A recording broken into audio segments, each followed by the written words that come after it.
Hi Winederlusters, in this episode we're visiting the Cowra Wine Region. Welcome to the Winederlust podcast. My name's Jeanene and I run a wine events business in Canberra.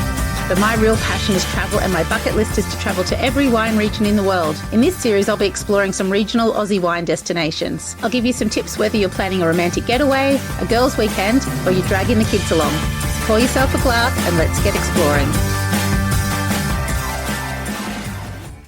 I'd like to begin by acknowledging the traditional owners of the land on which we're talking about today, the Wiradjuri people, and pay my respects to their elders past, present and emerging. So you might know of Cowra because of its Japanese gardens, but do you know much else? It's located in Western New South Wales, and to get there you have to turn off the Hume Highway, which is the major road between Sydney and Melbourne. This is full of Australian countryside. There's lots of hills, full of different grades of greens and browns, although a lot more green this year than I've seen it in the past, which was really great to see. There are long stretches with big gum trees lining the roads and other stretches full of paddocks with cows and sheep meandering around and other paddocks full of farming and crops growing. It's about 4 hours from Sydney and only 2 hours from Canberra, not far from Orange and Mudgee and Parks, lots of country towns with lots of things happening. It was a township that grew from the establishment of a cattle farm in the region in the 1830s. But it has a very rich modern history also. During World War II, it housed a huge prisoner of war camp, and it's where the largest POW breakout happened during World War II. Through this experience, Cowra has developed a very deep and emotional connection with Japan. The Cowra Wine Region encompasses areas around the towns of Cowra and Canowindra, which are about 30 minutes away from each other. The main thing that struck me with visiting the wineries in this region and speaking to the owners and winemakers is the real commitment to being organic. The foundations of this forces the winemakers and grape growers to really think about how they do things in a sustainable and ecological way. And I found this really, really interesting. The first winery established in the region was Windowrie Wines by the Odeth family. And I got to sit down and chat with second generation of the family, Jason Odeth.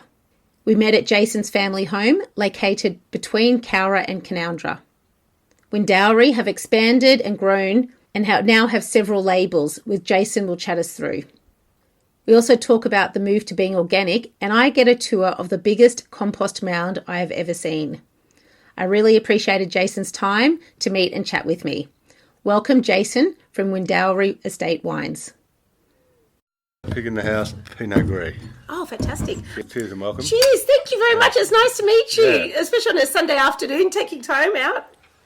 That's right, I was working anyway, so it's a break. Break for a glass of wine. Yes, excellent. Now, this is a big family business from what I understand. Correct. And you guys have been in the area for a really long time. Yeah, so Dad went to university in Richmond to Hawkesbury Ag. Mm-hmm. And then he bought the farm in 1958, and he was a wheat sheep farmer until the late 80s, and then he planted vines in the late 80s. And so what made them go into the vines?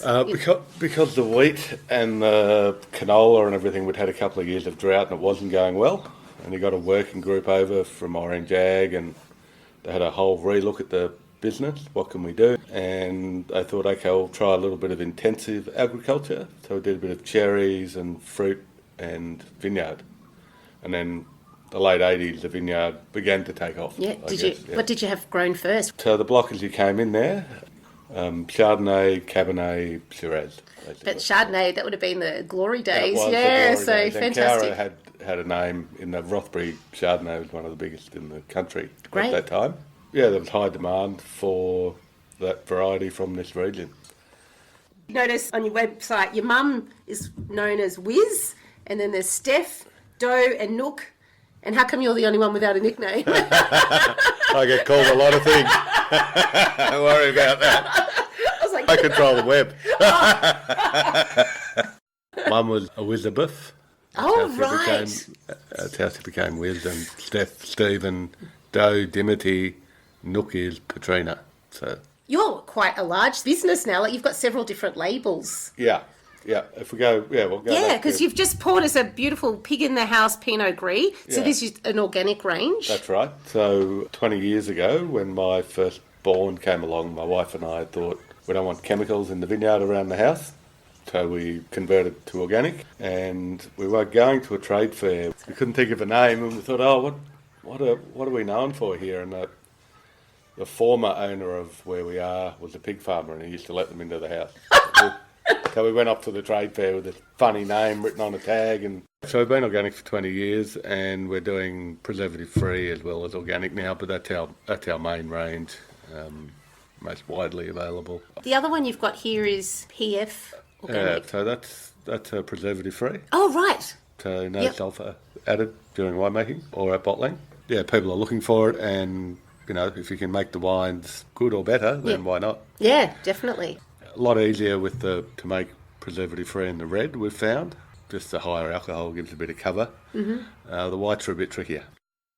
But you've got another label, the Natural Wine Company label. Preservative-free as well. Yeah. And it's like a lower alcohol? Yeah, we have one with lower alcohol, about 8%. Is that midweek drinking wine? That's 2 ladies can finish a bottle. Four standard drinks, so you've only had 2 each, and you can maybe not drive home, but you could definitely walk home. So no alc has grown very quickly. Yes. Lower alc, it's a bit of a funny one. They don't exactly know where to put it. Okay, well, you're not a normal wine, but you're not a no wine. You're takes a bit of work to get it moving. And I think you're right, though. In the next few years, there will be a category sort of for it. Yeah. So. Oh, it's coming. Yeah. It's coming. Yeah, for sure. Definitely. And you've got the Family Reserve and the Mill range. Yeah, so we have 3 tiers, really. So Windowrie is the farm name as the umbrella of everything. And then under that we have the Family Reserve, Pig in the House, and the Mill range. Yeah. And I just picked up a bottle of your Sakura. It's got the beautiful cherry blossom label. Yeah. Can you tell me about that wine? So 'cause that's quite a premium one from what I can tell, Yeah, so we have been exporting to Japan for around 15 years now. Interesting journey with our importer. So 15 years ago, in Japan, it wasn't talked about. So the war wasn't talked about much, POWs. But in the last 15 years, that's changed a lot. And now there are Japanese prisoners of war in a cemetery in Cowra. So I believe the area they're in is part of Japan. So it's one of the only worth a look. Yeah. If you get a minute. Yes. So they're developing it. But through those years of exporting to Japan, I believe there was a big millionaire question in Japan, and that sort of opened Cowra right up to the Japanese market, where the answer was Cowra. Yes. So that wine, that is all about friendship and cherry blossom in Japan. Mm-hmm. Key time of the year for them. Yeah. So every year around November we do a run for that, and it's exported to Japan. We've been doing it for about probably 10 years now. Oh, fantastic. And it's primarily aimed at that Japanese market, but we do a little bit locally. Yeah, well, Cowra Tourist Information Centre has a good stock, so that was good. But if people are looking to visit the region, we have our annual event here in the vineyard, or right here. Oh, fantastic. What's that? Tell us. It's a long lunch. Mm-hmm. We have limited to 100 people, because that's all we can fit on the veranda here in case it rains. 100 people? That's fantastic. Yeah. But it's a great weekend. So, keep an eye out for tickets on the web. Final weekend of October. Yeah, there'll be info coming out in July. It's a good party too. Oh, that sounds so much fun. Yeah. Okay. In this next section, we head outside to the vineyard and to the biggest compost that I've ever seen, that's organised in this huge long line. With the organics, we try and make all our fertiliser on farm by making compost out of local materials. So one we're about to look at now is the grape mark from the winery, so whatever's left out of the winery. Yep.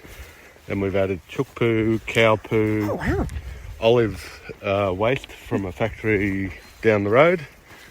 and then we're mixing it all up, and we'll end up with a fertiliser that then we put out on the vineyard, because being organic, you can't use synthetic fertiliser. Of course. That's so interesting. All right, let's have a look at it.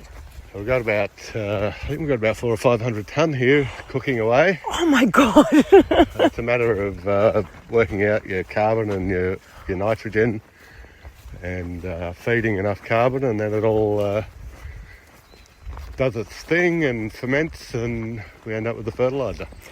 That sounds really complicated, like working that out. Is that difficult? Well, there are various rules with organic around how you can and can't make your compost. The main thing being you have to have 30 to 40% carbon in the brew, which for us is hay or old cardboard we use. As long as there's no print on the cardboard, we can use cardboard. It's a good source of carbon as well. Wow, that's so interesting. So what you've got to do is you've got to raise the temperature of it. Wow. Add water and keep flipping it. Mm-hmm. And all the carbon here will get eaten up and converted. But you can, I don't know if you want to feel that, but you can feel the heat that's in there. Oh, that is quite warm actually. Yeah, and when you get into the middle of that, it'll be very... So this is a big job to keep this, like you would have to keep moving it around. Yeah, you have to keep flipping it. Yeah, so right. You've got to have air, water and carbon, and it does its own thing. We've got another line up there from last year. So this will halve again probably by the time it's done. And then you'll use that and put it onto the vineyard. Onto the vineyard. And so when would you put that onto the vineyard? Like we will put that out in August. Oh right, yep. So it's got the whole growing season sort of thing. Yeah. At the end of winter. Yeah, that makes sense. Yeah. So the nutrients are then available for the new year. Yeah, fantastic. So the amazing thing about the Cowra Canowindra region is the guys that are making bottled wine. I think it'd be 80%, 90% are organic. So there's probably no other region in the country where it's that high. That high, yeah. We don't have a lot of players, but all of them are, a lot of them are farming organically. Yeah, that's fantastic. Please note that despite signs in Cowra pointing to a cellar door, the cellar door is not open any longer. But their wines are featured in many of the local restaurants and bars. Plus, you can find them in some of the major chains such as BWS, Dan Murphy's and Chambers in Sydney, as well as many of the independents. My next guest is Antonio from Antonio's Wines. He hails from South Australia from Italian parents. We met outside on a glorious winter morning. It was a bit cool, but it was lovely and sunny. I loved his ethos about simplicity and producing good quality wines, and you can tell his obvious passion and commitment to being organic. I really appreciated Antonio's time to meet and chat with me. Welcome, Antonio from Antonio's Wine. Thank you for your time, Antonio, for joining me today. So we're at your vineyard and we're going to go for a walk. What grapes have we got here? So at the moment we're standing in front of our Prosecco vineyard. We planted this a number of years ago, and it is organically farmed, which has caused a few small challenges that we're looking to overcome. But slowly but surely we are getting to a point where we're looking at increasing our yield moving forward into future years. This is a variety that we've been making and selling for some time now, and it's one of our more popular wines. So we're quite excited that we have more vines and more yield coming into production, which means that we can fulfil the needs of the market because it's becoming more and more popular. I saw in town one of the pubs had Antonio's new Prosecco. Yummy. So that's good marketing there. Absolutely. And that's a great point that you've made. Being from a Southern Italian family, we don't necessarily pride ourselves on the finer things in life, but we do pride ourselves on having generosity and having flavoursome foods and wine for that matter. And we also like to keep things quite simplistic. Like, we don't want to overcomplicate things, so we like to keep things really simple. We like to go smooth sailing, and I just like I just think that exemplifies what we try and do. We try and make quality wines, varietal wines, but wines that just simply taste good. Oh, awesome. You're saying your sheep wander around in this part, or just in different... Oh, just in that part. In that part down there. It's probably... Yeah, so it's not an ideal thing. We have had cows in here before. Cows are really fantastic. The nutritional value of their waste there's issues with sheep and how they eat grass. They really select what they're eating because they're eating with their teeth and their mouth and their lips, whereas cows actually use their tongue to like grab a whole range of fodder. So it's not just what they prefer, they're taking less desired things as well. So you get a more even graze. The other thing is cows do leave their waste where they're standing, so they don't take it away from the vineyard. And what's also great about cows, there's two other things. Dung beetles come up from the soil and then take it back down again. Yep. So that means that the soil's been aerated, but also the waste is being buried underground. And then also the gut bacteria the cattle have is really good for actually, it has all the microorganisms to actually break down all the grasses. So during spring and the growing season, when we actually come through and mow our vineyard, what we do is we side throw. So that means that we throw all of the grass clippings that we've mown to undervine. So that creates mulch. And in an ideal ecological system, we would like that mulch to then be broken down. The exact bacteria that you need and microorganisms that you need to break that grass down or that mulch down is what the cattle are leaving behind. Right. So whilst they're bigger bodies and they can cause more damage within the vineyard infrastructure, we aim to like get really quiet cows, smaller bodied cows, so like, you know, calves that have just been weaned, and we find that we get a really good result with them. There is so much extra thought that has to go into when it's organic, isn't it? I guess being organic, we're forced to question how we can do things in a more sustainable and ecological manner. Yeah. It's one of the foundation principles of being organic. So we ask ourselves that question, how can we achieve certain things in a natural way? So the great thing about cattle is that we don't burn diesel. They have all of these positive benefits. Like that way of life and way of thinking is what my family has done in the south of Italy for generations as well. Like, I was born in Australia, but you don't have to go far, like back many generations, i.e. my parents, who did live a wholesome lifestyle, a subsistence farming lifestyle that did focus on those type of principles. So when people say, oh, you're only going organic because of marketing purposes, or it might be, you know, you might be able to charge more for your wine or whatever, I'm like, no, well, actual fact, like, this is what we've always done for generations, and you know, something that this style of farming or this mentality is quite close to my heart. So it's something that I think I have always aspired to do, and it's just something that we're really proud of. Oh, that's great. That's really great. It's good carrying on that family tradition. Now, were your parents winemakers in Italy? Yeah, absolutely. So my father and mother hail from the same region, and that's Campania, that's near Naples.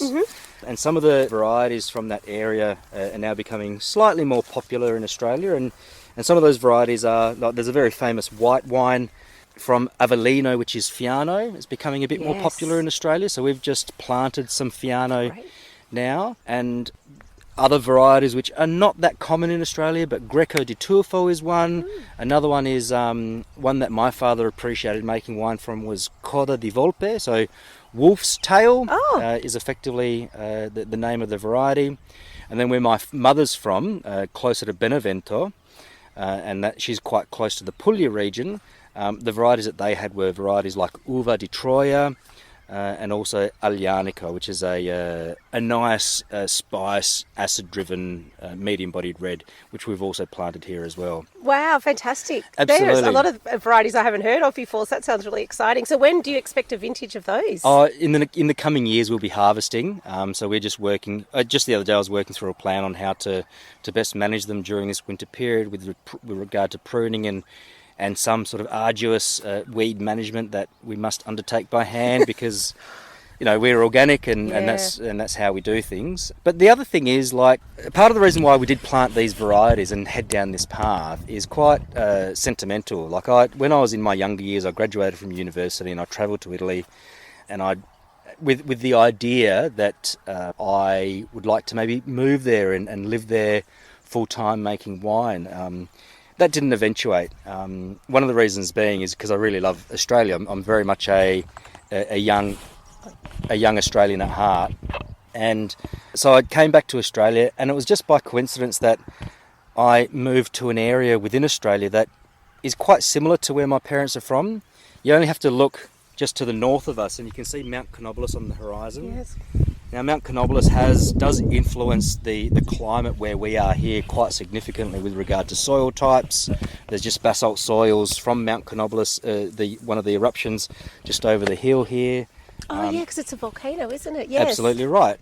And we're about 70, 80 kilometres away from Mount Canowindra, and you look at a map of the south of Italy, and my parents are only 70, 80 kilometres from what is a volcano being Vesuvius. So Wow. I think that story is really fantastic. So I sort of liken this area as being my home away from home, so to speak, and having planted these varieties does give me an opportunity to execute a winemaking fashion or a style that we as a family have done for a long time, but just in Australia. So this is almost as close as I could get within Australia to what my dream was when I was in my 20s, travelling to Italy, wanting to move there and live there. So I guess I couldn't do that, so I've made my own, fulfilled my own dream here. Yeah. And I saw that you have travelled all over the world. Like, I guess it sounds like it's the Italian roots and the Italian heritage that's really inspired you the most. Yeah, absolutely. But and a part of that is because in Australia, like generally speaking, it's been the French varieties that have been the main varieties in Australia, and we're just at a point now where they're becoming slightly less popular, and other varieties, more medium-bodied, savoury styles of wine are coming to the fore, and a part of that is selecting varieties that are better suited to particular areas. When we've gone ahead and looked at which varieties may be best suited to here, we have considered, well, what does get grown in the south of Italy? So the area where I referred to, around Avellino and Benevento, and with those varieties that we mentioned earlier, it does have a very similar climate to here. It can be quite warm in summer. They too have some considerable rainfall during the growing season, and they manage that. So I just think the varieties themselves are quite well suited to Australia in general. And how's 2023 looking, the vintage? Yeah, fantastic. Look, we've had our challenges. The growing season late last year was wet, and the biggest challenge for vineyards was spraying at the critical times. So with vines, every time, before or after it rains, depending on your method of production, you need to apply sprays. Sometimes the period in between rain events is too short where you can't apply spray to every part of your vineyard. We were challenged in that regard, but there are days where we worked around the clock to make sure that we covered everything. But then also there are issues with when the soil's wet and you're travelling through the vineyard with heavy machinery, you can get bogged. I'm happy to say, of all of the regions and in all of the farming viticulture practices that I've heard of, most people in every region were getting bogged in their vineyards. We, being organic, didn't. And I'm so happy to say that the part of the reason why we didn't get bogged is because we've got 25 years of organic matter and healthy soil structure in our soils that I believe has contributed to us not getting bogged. Moving on, after that sort of wet spring, Mother Nature turned the taps off. The rain stopped for a number of months, and it was just perfect for the vines to ripen. So fantastic, yeah. We had lovely, elegant whites, good medium to full-bodied reds. So a very, very good year. Wouldn't wish it every year, no. But we. The rain is stressful, isn't it? Like, it just sounds really stressful. Please note, Antonio runs tours of his vineyard regularly through the year, and you can book these through his website. If you are a larger group, then get in touch and he may be able to meet with you by appointment. So what wines to try? Cowra was built on the traditional varieties of Chardonnay, Shiraz and Cabernet Sauvignon, but it has expanded to include a lot more Italian varieties as well now. Many of the wineries there don't have cellar doors or are not open every day, so you will need to check and make bookings in advance. Other wineries with cellar doors include Rosnay and Wallington. The Tourist Information Centre in Cowra, which is located next to a rose garden and next to a very busy McDonald's, has a great range of local wines and does seasonal tastings there. It's well worth a visit, and I know I picked up a few wines to enjoy back at home. Other things to see and do. The Cowra Winter Wanderlust is coinciding with the Cowra Wine Show being held in late July. And as you heard, in October is the Windowrie Estate Wine Lunch. Links to both of these will be on the podcast show notes. As noted, Cowra has a rich World War II history and connection with Japan. The former POW camp is now a park with memorial statues and a hologram at certain times of the day. Outside this park, there are some huge silos that have been painted with beautiful murals of children playing, which is really striking against the beautiful blue on a sunny day. There's also a Japanese cemetery nearby with former prisoner of war graves. The most popular attraction is the Japanese gardens, which are truly beautiful. In town, there is also a big peace bell that was made from coins donated by 106 member countries of the United Nations. This was installed in 1992 and you can go up and ring it yourself. In nearby Canowindra, there's a fish fossil museum and my son had a great time at. It's a really interactive museum and they have great resources and you can even join a mailing list and they'll send you little activities. Canowindra is also famous for hot air balloons. It's known for its perfect flying conditions and there's an annual International Hot Air Balloon Challenge held each April. Canowindra is also home to a hotel run by local personality Tommy Jeffs. Tommy has a long history in hospitality and is really passionate about contributing to the local community and being proud of your local area. Whether you're after a room, a full house, hosting a high tea or a dinner, then you might consider Montrose House. It's full of beautiful themed rooms and you're going to love this chat that I had with him and all his wonderful stories. Welcome, Tommy Jeffs. This is interesting because I've done sunrise in this room. Oh, have you? Better Homes and Gardens with Joanne. It's just, it's going ahead, you know, like we've done 5 new businesses in the last month here. Oh, really? It's just... This town? Because we all work together and we've got a really good business chamber. What's happening is a lot of the older ones who are passing or going into the homes are being sold to professional people. So you've got videographers, you've got cartoonists, you've got lawyers, and people, because 40 minutes to Orange, 5 to Sydney. We get a lot of the movie people. Nicole Kidman and Keith have been here. Hugh Jackman, Deborah Lee Furness, because they come here and they don't take photos. Yeah. They can dag out here. Yes. And the boys go to golfing all day, the women will go to the wineries, and that's the best thing about it. It's as they said, they don't go out in Sydney or Melbourne because they get harassed so badly, so they come. Hugh said to me, you know, he goes in there and has a beer. People just know it's him and acknowledge him. He said, you know, the first weekend they were here, because Kate Blanchett had a property out at Warringah Dam, and she rang up and she said, can you take some friends, Tommy? Because my friend looks after her hair when there's a photo shoot, and the hairdresser's from here. And I said, yeah. She said, can you pick them up? So it was Hugh and Deborah and 4 of their friends, 3 couples, anniversary. We did the front room. I did up as George Clooney's Lake Como house with the red velvet, gold plates, Italian food. And they loved it. And he said, we were cooking breakfast on the Sunday morning, and Deb just said to him, big fella, go and get the papers.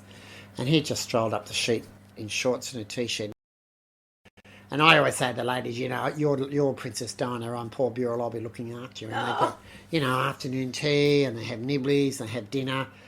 They look around, and it's a good base because they can go out. You've got great wineries. This group's coming to town, and they're turning in Canowindra into a little bit like Bowral or Berry, without the elitist, I think you call it. Yeah. But they're coming out and they're just thinking, oh my God, this is brilliant. Yeah, it's a great town, yeah. And it's clean. We work on the American thing, you know, good morning, how are you? What can we get you? Can we help you there? You know, that great thing, the service sort of thing, and with the smile, and, you know, that's all people want.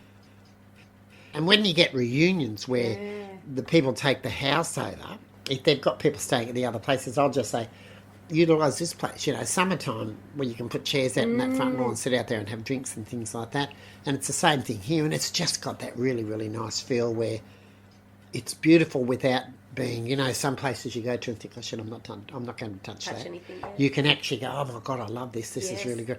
And so you have people come here for big gatherings. You call the So you've got Southampton down there. So that's a small one. That's for 12. Conservatory takes 10 to 12 people for breakfast or lunch. So summertime, it's just the most beautiful room. You get that sunshine first thing on. The formal room at the front is fabulous. It seats 38. We do Christmas in July here. Oh, great. So that's good. People come out and have a weekend.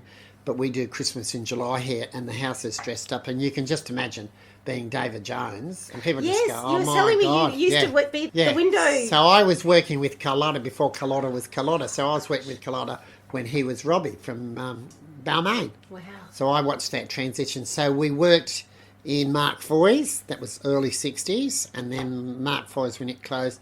Then we went to David Jones, and it was just fabulous. So we were the window dressers there. Then I got into modelling, which was fabulous. So I was Trent Nathan's muse, wow. Beautiful for double-breasted suits and things like that. So you just walk around the menswear floors with the card saying first floor, second floor menswear. We do a parade at 11 and a parade at 3, so 5 days a week. It's just the best life. Then when my sister got sick, I moved back here, and this came up, and it had been abandoned for 2 or 3 years. So there's no floor coverings, no light fittings. Wow. There was nothing. And I just came in. I said, I'd love to lease it. And she said, why don't you buy it? And I said, that was on the Friday. Signed the papers on the Monday. Wow. And came in, and I got a lady in that talk colours with me, a lady that measured curtains, and it took 6 weeks. And this is 8 years ago. Yeah. So, and out the front, that was just all rubbish. There was nothing there in front of the 2 front areas there. So I had these 2 great guys come in that were gardeners, and I said, English, rah, rah, rah, rah, rah, and they did that.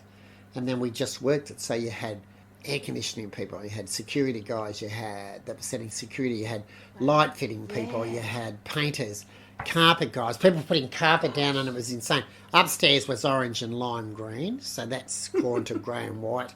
And so when people lease out the place, how many people can it sleep? We had 14 at Easter, so we had the 3 rooms, the queen size rooms, and then there's a dressing room which we pull the couch out, and that goes into a double bed. So we had 3 lots of parents, the 2 teenagers, and then on the sitting room floor in there, we put 2 big air beds, and the other 4 kids were on the floor down there, and they loved it, and that's what they said, because you put the fire on. Yeah. They've got their iPods and things like that, and they just loved it. And it's warm. You're on carpet. You're central, so you can park there and just go and do whatever you want, sort of thing. And there's so much to see. And Canowndra's dead centre.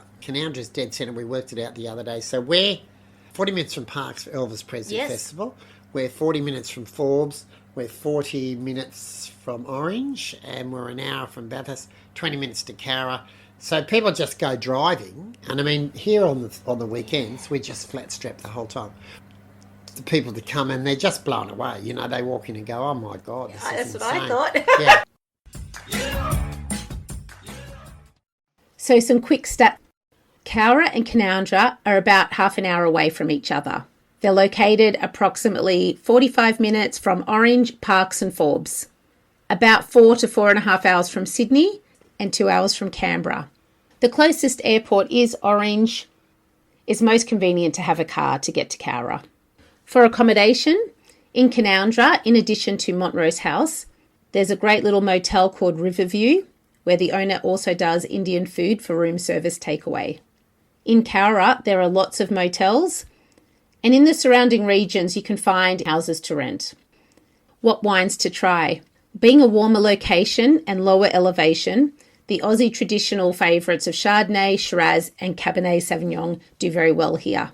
But there's lots of Italian varieties being produced too, which are well worth checking out. A lot of the local restaurants and bars support the local wines, so you should be able to find them quite easily in town. I love detouring off the main highway and checking out some of the beautiful, charming towns in Australia. And Cowra, with its rich history and its great wines, is well worth the detour. Until next time, happy wine travels. Thank you so much for listening. You can subscribe now to get each episode as they drop. You can also check out this podcast on YouTube and see pictures of the region and the people I've spoken to. Go to winederlust.com.au, that's winederlust.com.au for everything discussed today.